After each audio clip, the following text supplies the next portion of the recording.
My stepsister raided my home office and stole valuable client property. But when I confronted her, she sent her drunk boyfriend to intimidate me. He pounded on my door screaming threats, unaware he was being recorded in 4K for the police to see. This is where the story truly begins, and you won't want to miss what happens. Make sure you're subscribed to see it through to the end. We're always curious. Where in the world are you all watching from today? Let us know in the comments. The silence of my home office was usually my sanctuary, a heavy, dust-mote-filled quiet that smelled of old paper and chemical solvents. It was a smell most people found musty, but to me, it was the scent of history being preserved. I was sitting at my restoration desk, the articulated magnifying lamp pulled low over a collection of Civil War-era letters I was stabilizing for a private museum. My hands were trembling, but not from the delicate work. They were shaking because I had just thrown up in the downstairs bathroom. I had been fighting a migraine for 2 days, a jagged spike of pain behind my left eye that made the bright task lighting agony. I had pushed through it because the deadline for the museum commission was strict, and I needed the final payment to cover the property taxes on the house. This house. The one my grandmother left me, the one Samantha, my stepmother, always called too big for a single woman. I took a sip of lukewarm water, trying to steady my breathing. Focus, Sophia, just 2 more letters. I reached for the small, fireproof safe I kept under the heavy oak desk. It was where I stored the finished pieces before shipment, along with the cash retainer fees clients sometimes paid. I needed the specific archival brush I had locked away in there to ensure it didn't get contaminated by the general dust of the room. I punched in the code, beep, beep, beep, click. The heavy door swung open. My stomach, already empty and sour, dropped through the floor. The velvet-lined shelf, where the completed packet of letters, valued at over $5,000, should have been, was empty. The leather pouch containing $300 in petty cash for supplies was gone. I stared into the dark metal void of the safe, my brain refusing to process the visual information. I blinked, sure that the migraine was causing a blind spot, a hallucination. I reached in, my fingers brushing against the cold steel walls. Nothing. "No," I whispered, the words scraping against my raw throat. "No, no, no." I scrambled backward, my chair screeching against the hardwood floor, and frantically scanned the office. Had I moved them? Had I sleepwalked? Had I put them on the drying rack? I checked the rack, empty. I checked the shipping station, empty. Panic, cold and sharp, replaced the dull throb of the migraine. That collection wasn't just paper, it was insured property. If it was lost, my professional liability insurance would skyrocket, my reputation would be incinerated, and I would be liable for the value. Then I saw it. On the floor, near the door frame, half hidden by the drape of the curtains, was a small, frantic smudge of pink glitter. It was distinct. It was aggressive. It was the exact shade of the body shimmer spray my stepsister, Laura, had been marinating in when she stopped by unannounced yesterday afternoon, just to use the bathroom, while I was on a Zoom call with a client. I stood up, the room spinning slightly. I remembered the sound of the office door clicking shut yesterday. I remembered thinking it was just the wind. I remembered Laura walking out 10 minutes later, clutching her oversized tote bag a little tighter than usual, giving me a wave that felt too bright, too hurried. She didn't. But the nausea rising in my throat told me exactly what my brain was trying to deny. She didn't just steal money. She stole my career. The betrayal hit me harder than the physical illness. It wasn't just theft. It was a violation of the one boundary I had set with my family. The office is off limits. I grabbed my phone, my thumb hovering over Laura's contact name. My heart was hammering against my ribs like a trapped bird. This wasn't a misunderstanding. This was a crime.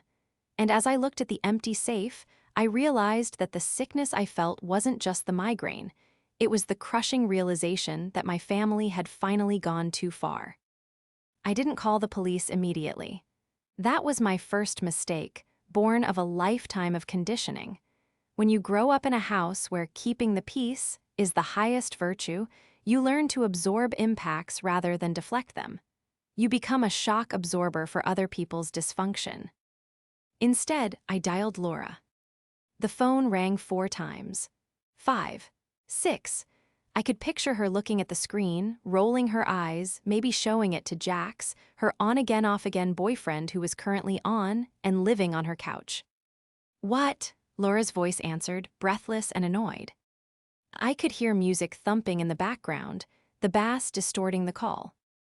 "Laura," I said, my voice shaking despite my best efforts to sound authoritative. "I need you to bring back the packet from my safe, and the cash, right now." There was a pause, the music didn't stop, but her breathing hitched. "Excuse me, Sophia, are you high? I don't know what you're talking about." "I found the glitter, Laura," I said, gripping the edge of my desk so hard my knuckles turned white. "In my office, by the safe. You were the only person in the house yesterday. The code is my birthday, which you know. You're the only one who knows it." "Wow," she scoffed, a harsh, ugly sound. "So now I'm a thief. You invite me over, I use your bathroom because I was bursting, and this is the thanks I get. You've always been jealous that Dad spends time with me, but accusing me of stealing? That's low, even for you." "The letters are client property, Laura. They are worth thousands of dollars. If I don't get them back within the hour, I'm filing a police report." "You wouldn't dare," she hissed, the mask of innocence slipping. "Dad would never forgive you. You'd ruin the family over some old paper. You're so dramatic. Maybe you misplaced them. You're always so scattered with your little hobbies." "It's my career, not a hobby. Bring them back." "I don't have them," she screamed, and then the line went dead. I stared at the phone, the silence of the house rushing back in, heavier than before. My head pounded. I walked to the window and looked out at the driveway. It was empty. The suburban street was quiet, the oak trees swaying gently in the wind. It looked so peaceful, a stark contrast to the chaos unraveling inside my chest. I called my father, Thomas. "Dad," I said as soon as he picked up. "Laura took something from my safe. I need you to tell her to bring it back." "Sophia, honey, slow down," Thomas said, his voice carrying that familiar, weary tone he used whenever Samantha or Laura caused a scene. "Laura is here with us right now. She's very upset. She says you called her a criminal." "She is a criminal if she doesn't return it, Dad. She stole client property." "Now, Sophia, stolen is a harsh word," he sighed. "Maybe she borrowed something. You know how she is. She doesn't think things through. She's young. She's struggling right now. You know Jax hasn't found work yet." "She's 25, Dad. She's not a child. And she didn't borrow a sweater. She took historical documents." "Just let me talk to her," he pleaded. "Don't do anything rash. Don't call the authorities. You know how that would kill Samantha. We can sort this out as a family. Just give it time." "I don't have time," I said, tears of frustration stinging my eyes. "I have a deadline." "Sophia, please be the bigger person. You always are." He hung up, "Be the bigger person," the family motto etched into my tombstone. I sank onto the floor of my office, pulling my knees to my chest. The nausea rolled over me again. They were circling the wagons, protecting Laura as always, painting me as the hysterical, uptight spinster sister who cared more about old paper than flesh and blood. But as I sat there, wiping my eyes, a cold resolve began to crystallize in my gut. They thought this was the same old dynamic. They thought I would cry, complain, and eventually replace the money myself to avoid a scene. They thought I was defenseless in this big house. They had forgotten one crucial thing. 2 months ago, after a series of package thefts in the neighborhood, I hadn't just installed a doorbell camera. I had upgraded the entire perimeter security system to a commercial-grade setup, including a high-definition camera with audio hidden in the eaves of the porch, and motion sensors that logged every single entry and exit with timestamps. And I hadn't told a soul. I pulled up the app on my phone. I scrolled back to yesterday's date, 2:14 p.m. There was Laura entering my house empty-handed. 2:26 p.m. There was Laura leaving. I zoomed in. The video was crystal clear. The top of the antique leather pouch was peeking out of her tote bag, and in her other hand, she was clutching the unmistakable archival folder, bent slightly at the corner, a sight that made me physically wince. I had the proof, but I knew that showing it to Dad would just result in more excuses. I needed to protect myself. I didn't know it yet, but that video clip was about to become the most important document I had ever archived. To understand why my family felt comfortable robbing me, you have to understand the precedent I had set. I had spent my entire 20s buying their love, or at least, renting their tolerance. When I was 22 and just starting my apprenticeship, I lived on ramen so I could loan Laura money for a prom dress she had to have. She never paid me back. When Samantha, my stepmother, crashed her car and didn't have the deductible, I dipped into my savings to cover it. It's what family does, Thomas had said, patting my shoulder while looking at the floor. I was the responsible one, the boring one, the bank. My mother died when I was 10. Thomas married Samantha 3 years later, and she came as a package deal with Laura, who was 5 at the time. Samantha wasn't evil exactly, but she was profoundly indifferent to me. Her world revolved around Laura, Laura's dance recitals, Laura's breakups, Laura's potential. I was just the quiet remnant of a previous life, something to be managed. And then there was Jax. I had met Jax 6 months ago when Laura brought him to Sunday dinner. He was 27, a fitness entrepreneur, which seemed to mean he posted videos of himself lifting weights and sold dubious supplements out of his trunk. He had a wandering eye and a handshake that was meant to crush your fingers just to prove he could. From day one, Jax had looked at my house not as a home, but as a calculator. "Nice place," he had said, walking around my living room without taking his shoes off, tracking mud onto the rug. "What's the square footage? Market's hot right now. You could flip this and make a killing. Why do you need all this space just for yourself?" "It's my home," I had replied curtly. "Just saying," he'd smirked, winking at Laura. "Seems wasteful. Laura and I are looking for a place, you know, hard to find good spots." He was the kind of man who confused aggression with strength and loudness with intelligence. He drove a lifted truck he couldn't afford, wore clothes that were too tight, and spoke over everyone, especially women. After I hung up with my dad, the silence in the house stretched for another hour. The sun began to set, casting long, bruised shadows across the office floor. Then my phone buzzed, a text from Laura. "Dad says freaking out. Jax is pissed that you called me a thief. He says you owe me an apology." I stared at the screen, my jaw tightening. I owed her an apology. Another text followed immediately. "He's coming over to talk to you. He wants to settle this." My blood ran cold. Settle this, in Jax's vocabulary, didn't mean negotiation. It meant intimidation. He had a temper. I had seen him punch a wall once because his football team lost. I looked at the timestamp, sent 2 minutes ago. I stood up, the chair scraping loudly this time. I walked out of the office and down the hallway to the front door. I checked the deadbolt. Locked. I checked the handle lock. Locked. I went to the keypad for the security system mounted on the wall. I armed it to stay instant, meaning any breach of the perimeter would trigger the siren immediately. I wasn't the 22-year-old girl who paid for the prom dress anymore. I wasn't the daughter seeking approval. I was a professional protecting her livelihood. I went to the kitchen and poured a glass of water, my hand surprisingly steady now. The fear was still there, buzzing under my skin, but it was being overtaken by a cold, hard fury. They had taken my work. They had insulted my integrity. And now they were sending an enforcer to my home. I looked at the iPad mounted on the kitchen wall, which streamed the camera feeds. The street was dark. Then headlights swept across the driveway. A truck engine roared, louder than necessary, revving aggressively before cutting off. I watched the screen. The driver's door of the black pickup truck swung open. Jax stepped out. He was wearing a tight black t-shirt, and even on the grainy night vision, I could see he was swaying slightly. He slammed the truck door so hard the camera shook. He didn't walk to the walkway. He cut across the grass, stomping through my flower beds.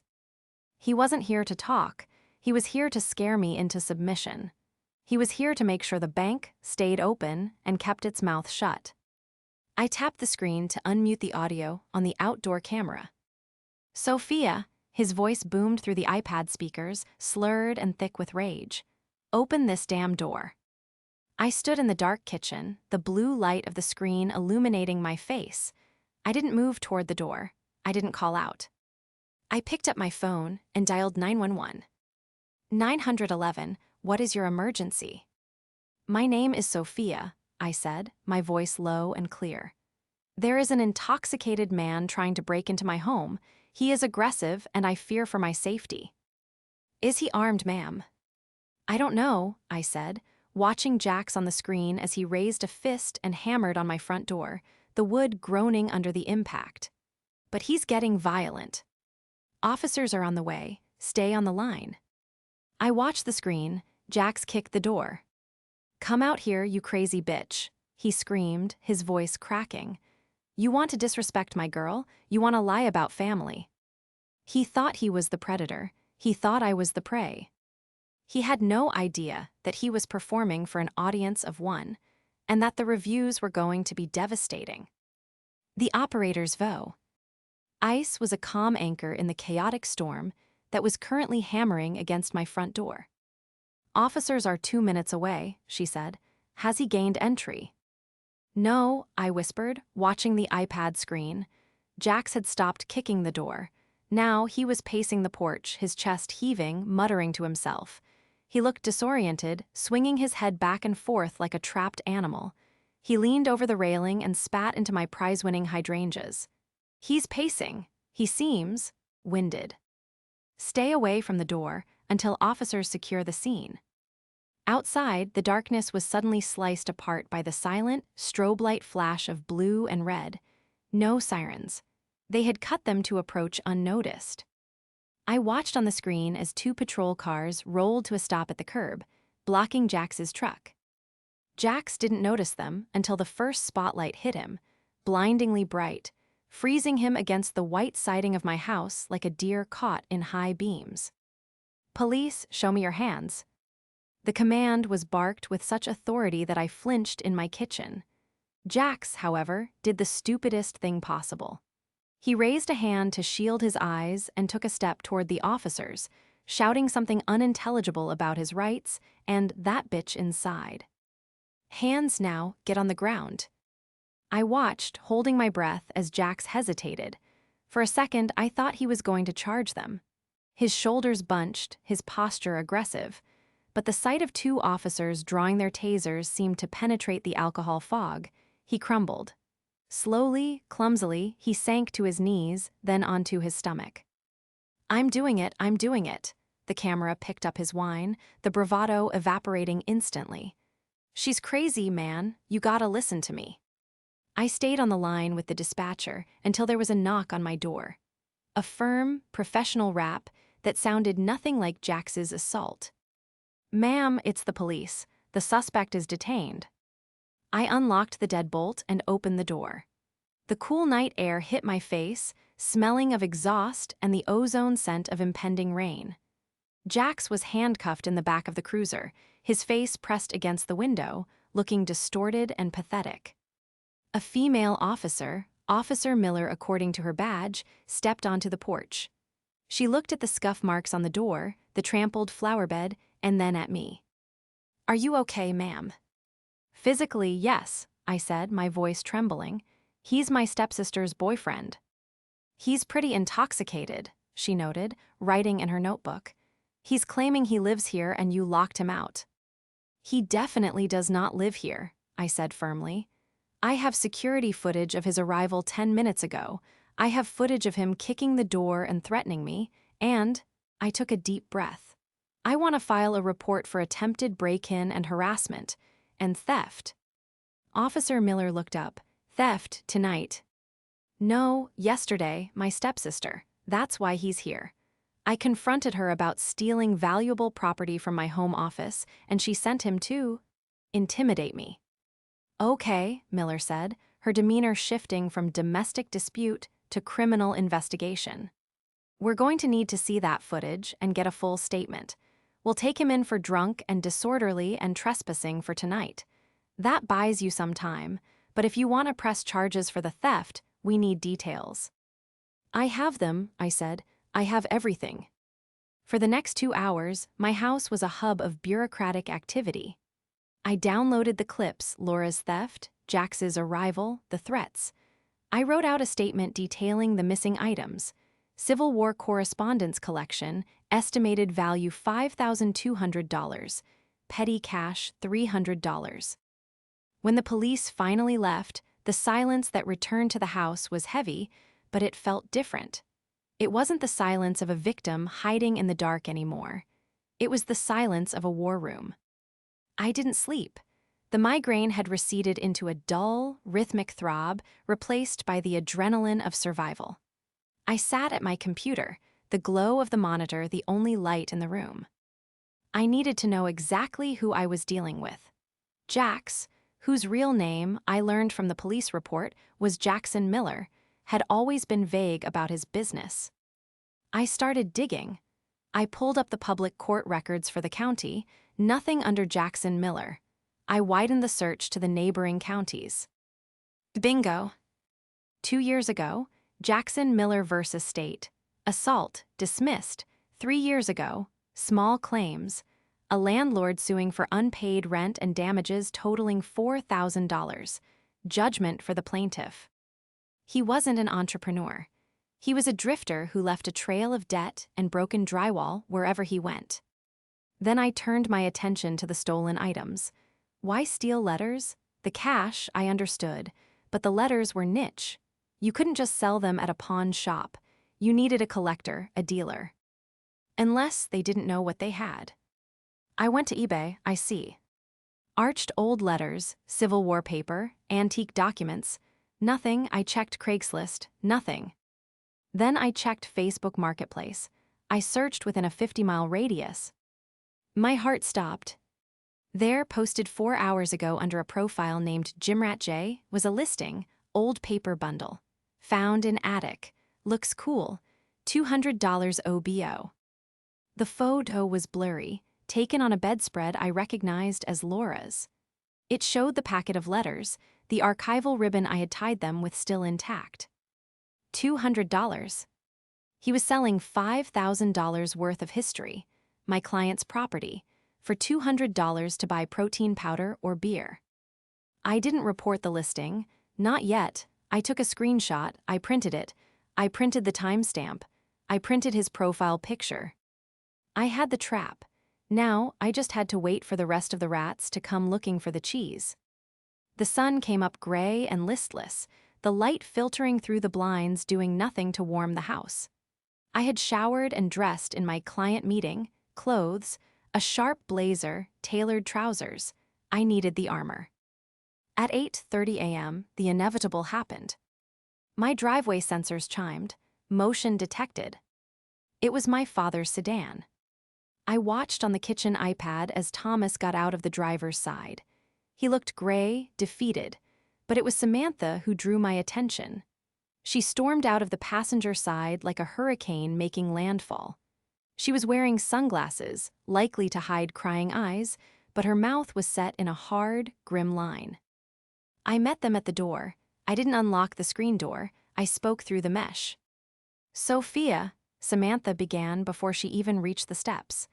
"Open this door right now. Do you have any idea what you've done?" "I protected my home," I said calmly. "Jax came here drunk and violent." "He was just upset," she shrieked, ripping off her sunglasses.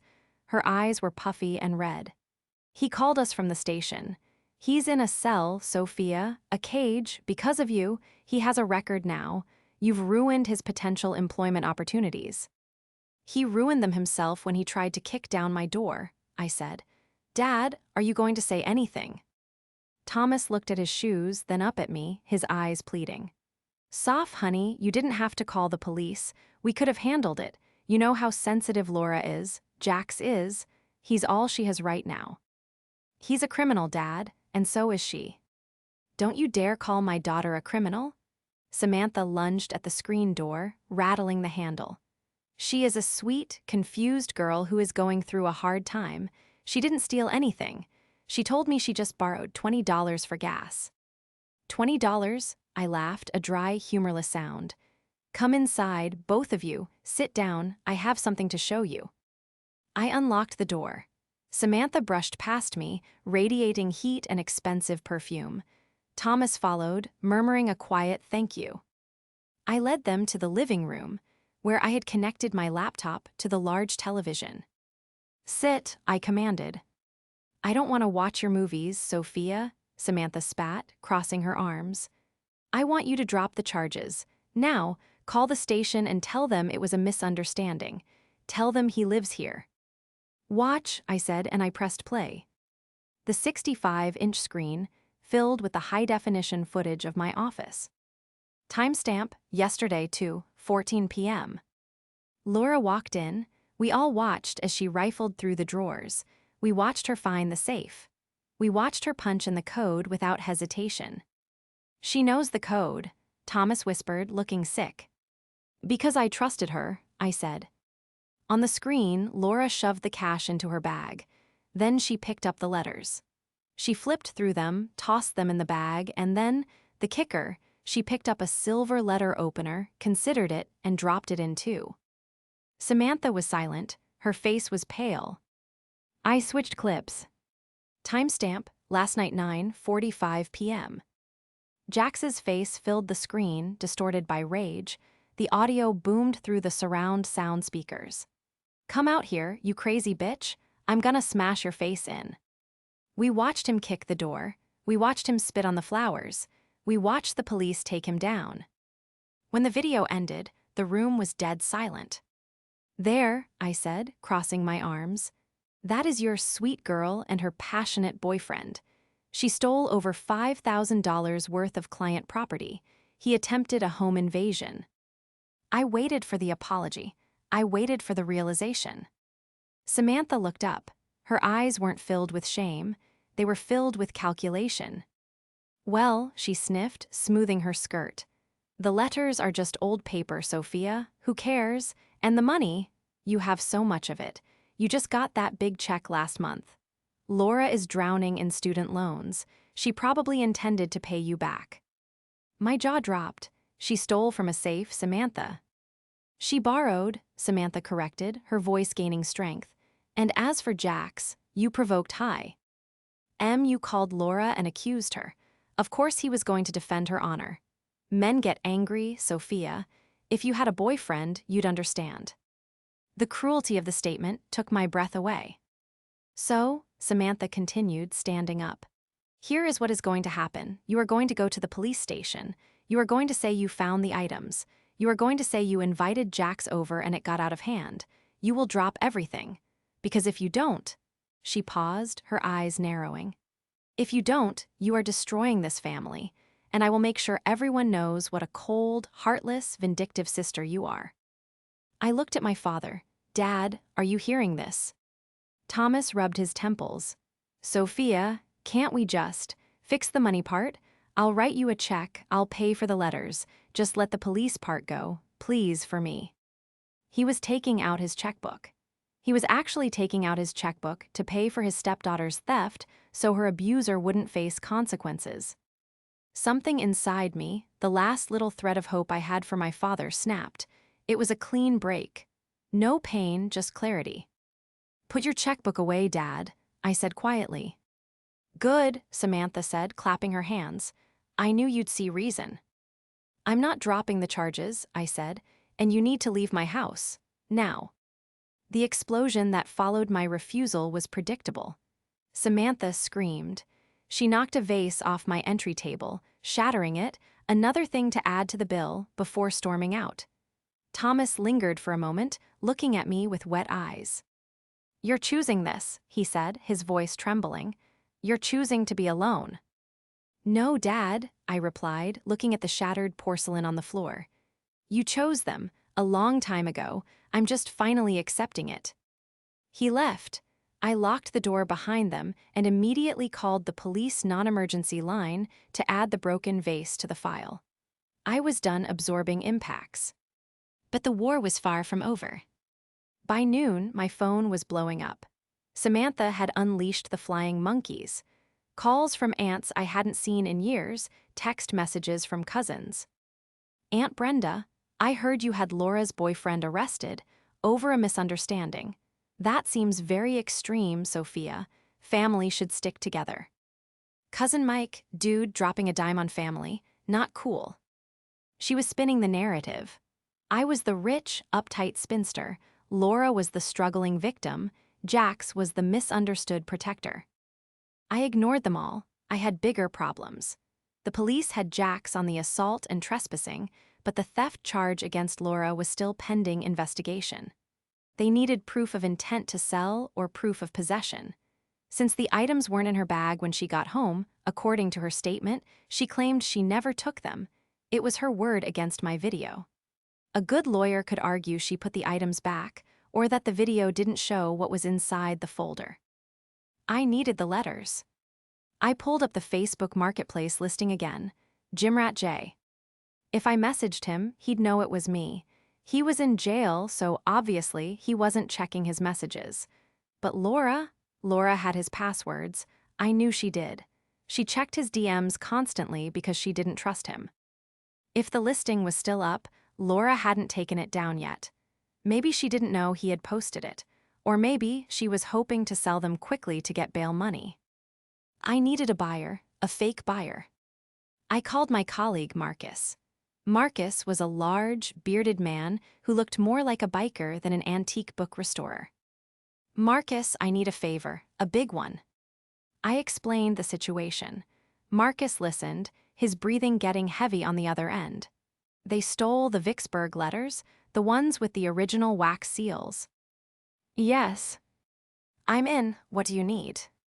I need you to message this seller. Offer full price. Cash, today, meet in a public place. I'll drive you, but I'll stay in the car. We need to get the letters back, and we need to record the transaction. Done. Marcus sent the message. Hey, interested in the paper bundle? I'm a collector. $200 cash. Can meet at the Starbucks on 4th in an hour. We waited 10 minutes, 20. Then a ping. Sure, 4th Street Starbucks. Be there in 45. My stomach twisted. Jax was in jail, which meant Laura was coming. She was selling my stolen property to bail out her boyfriend who had tried to attack me. The circle of toxicity was perfect. I picked Marcus up. We drove to the Starbucks, parking across the lot where we had a clear view of the entrance. I wore a baseball cap and sunglasses, slouching low in the driver's seat. At 2:00 p.m. exactly, Laura's beat-up Honda Civic pulled in. She looked terrible. Her makeup was smeared, her hair in a messy bun. She was clutching a plastic grocery bag. That's her, I said, my voice tight. Okay, Marcus said. He adjusted his glasses, checking the hidden camera pen in his shirt pocket. I'm going in. IW. Atched through the windshield, Marcus stood by the door. Laura approached him. They spoke briefly. She looked nervous, checking over her shoulder. She opened the plastic bag. Even from this distance, I recognized the folder. Marcus nodded. He pulled out an envelope of cash. He handed it to her. She handed him the bag. The transaction was complete, trafficking stolen goods. Marcus turned and walked back toward my car. Laura stood there for a second, counting the money, a look of relief washing over her face. She had her $200. She had no idea she had just sold her freedom for it. Marcus got into the car and handed me the bag. I opened it. The letters were there. A little bent at the corners, smelling faintly of cheap body spray, but intact. Did you get it? I asked. Marcus tapped his pen. Audio and video, crystal clear. She even said, my boyfriend found these in an attic. She lied about the provenance. That's fraud on top of theft. I held the letters against my chest, feeling the texture of the old paper. Thank you, Marcus. What now? He asked. I watched Laura get back into her car. likely heading to the bail bondsman. Now, I said, putting the car in gear. We go to the precinct. I have a sequel to show Officer Miller. The investigation wasn't just about a stolen heirloom anymore. I had proof of a conspiracy between the two of them. Laura wasn't a victim of Jax's influence. She was an active participant. She had seen him get arrested, and her first instinct was to fence the stolen goods to pay for his release. I drove toward the police station, the heavy weight in my chest finally beginning to lift. They thought they could bully me into silence. They thought family meant complicity. They were about to learn that archivist didn't just mean I kept old things safe. It meant I kept receipts.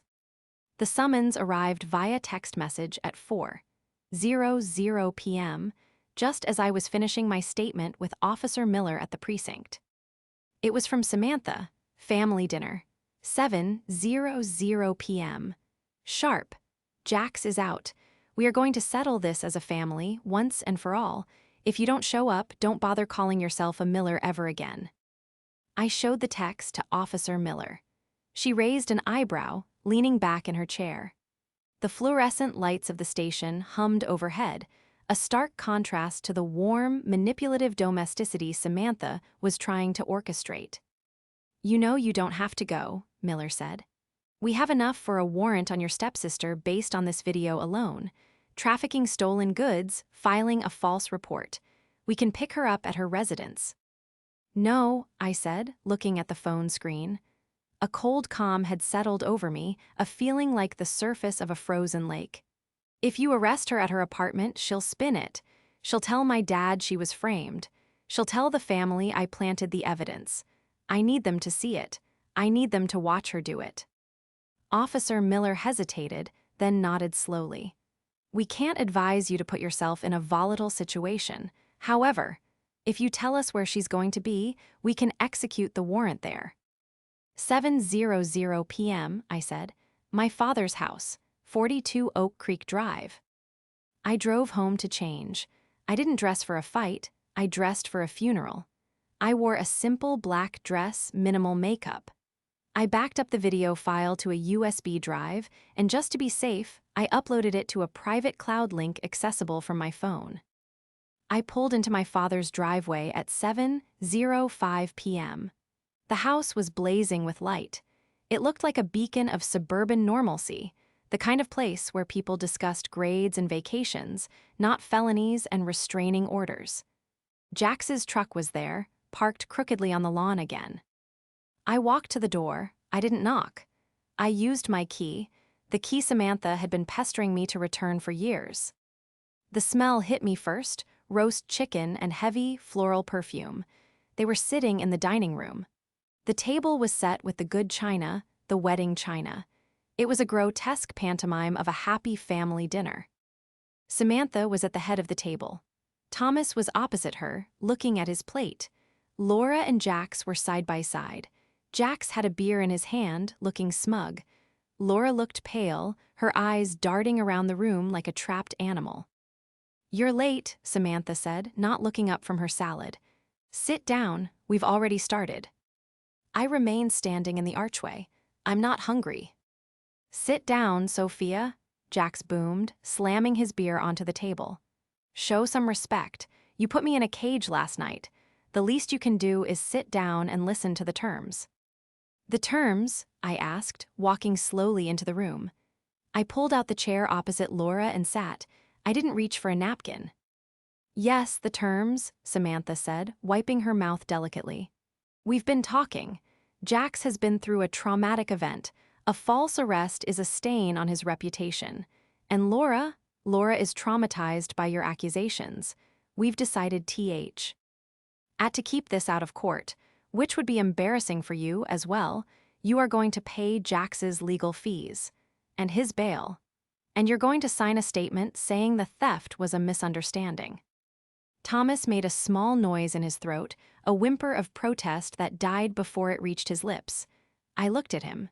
Dad, is this what you want? He looked up, his eyes watery and red-rimmed. Sophia, I just want peace. I just want everyone to stop fighting.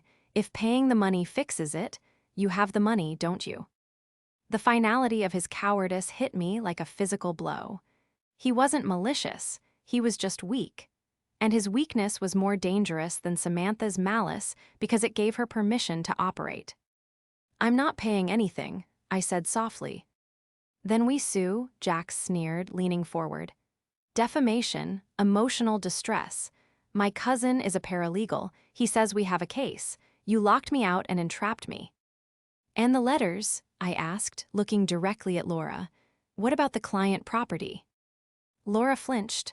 "I told you I didn't take them. Maybe you lost them. Maybe you're going crazy, like your mom did at the end." The room went silent.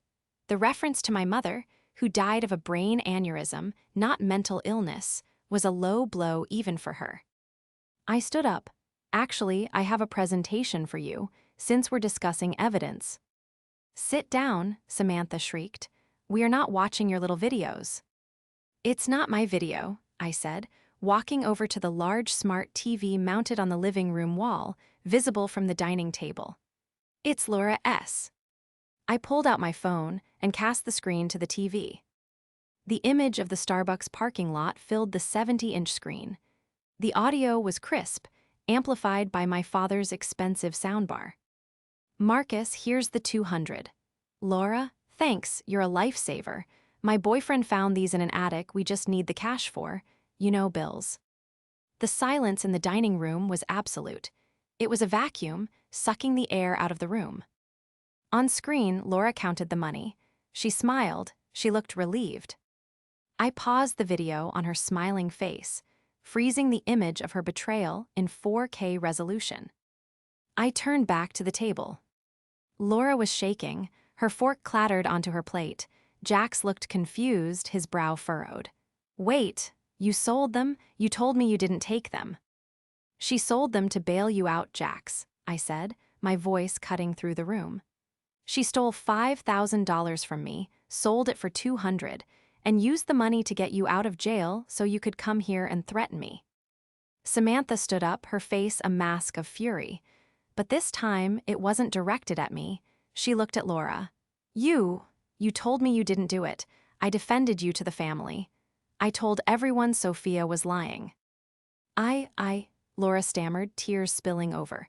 "I had to. Jax was in jail. I didn't have any money." "So you stole from your sister?" Thomas whispered. He stood up slowly, looking at Laura as if he'd never seen her before. "You looked me in the eye and swore on your life." "It's just paper, Dad," Laura screamed, standing up and knocking her chair over. "Who cares? Sophia has everything. She has the house, the career, the money. Why does she get everything and I get nothing? It's not fair." "Life isn't fair," I said, "and neither is the justice system when you commit a felony." As if on cue, the doorbell rang. The heavy, authoritative pounding of police knuckles. Laura froze. The color drained from her face, leaving her looking like a wax doll. "No," she whispered. "Sophia, no." I walked to the front door. Samantha didn't move to stop me. She was slumped in her chair, staring at the paused image on the TV. I opened the door. Officer Miller stood there, flanked by 2 other officers. "Sophia Miller," she asked formally. "Yes, they're in the dining room." The officers filed past me. I didn't follow them in. I stayed in the hallway, leaning against the wall, listening. "Laura Davis? No, you can't. Ma'am, you are under arrest for grand larceny and trafficking stolen goods. Turn around and place your hands behind your back." Mom, do something. Jax, help me." I heard the scuffle of chairs, the click of handcuffs. I heard Jax protesting, trying to distance himself. "I didn't know. I swear, officer, I thought she got the money from her dad. I'm innocent." I watched as they led Laura out.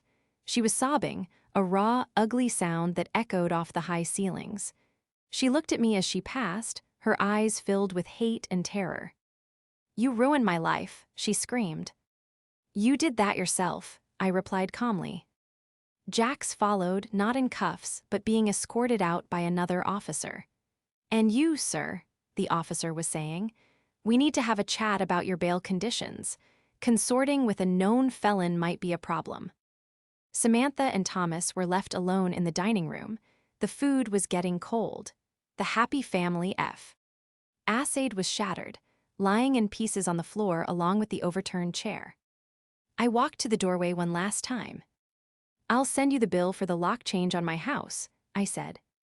Then I turned around and walked out into the cool night air. The fallout was slow, bureaucratic, and entirely thorough. Laura didn't get out on bail that night.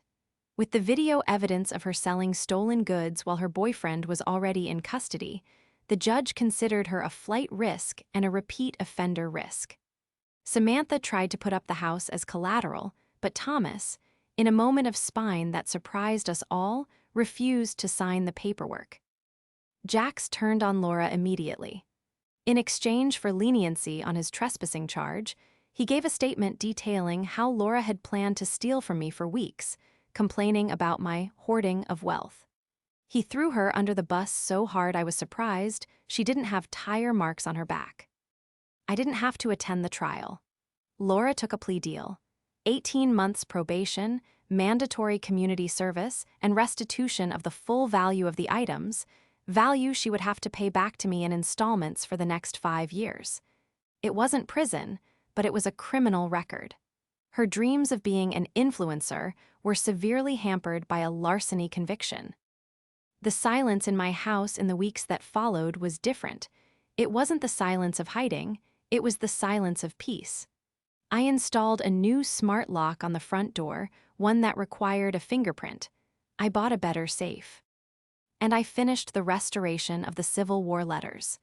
When I returned them to the museum curator, he marveled at their condition, completely unaware of the detour they had taken through a Starbucks parking lot. I invoiced him, and the check cleared 2 days later. 3 months after the dinner, a letter arrived in my mailbox.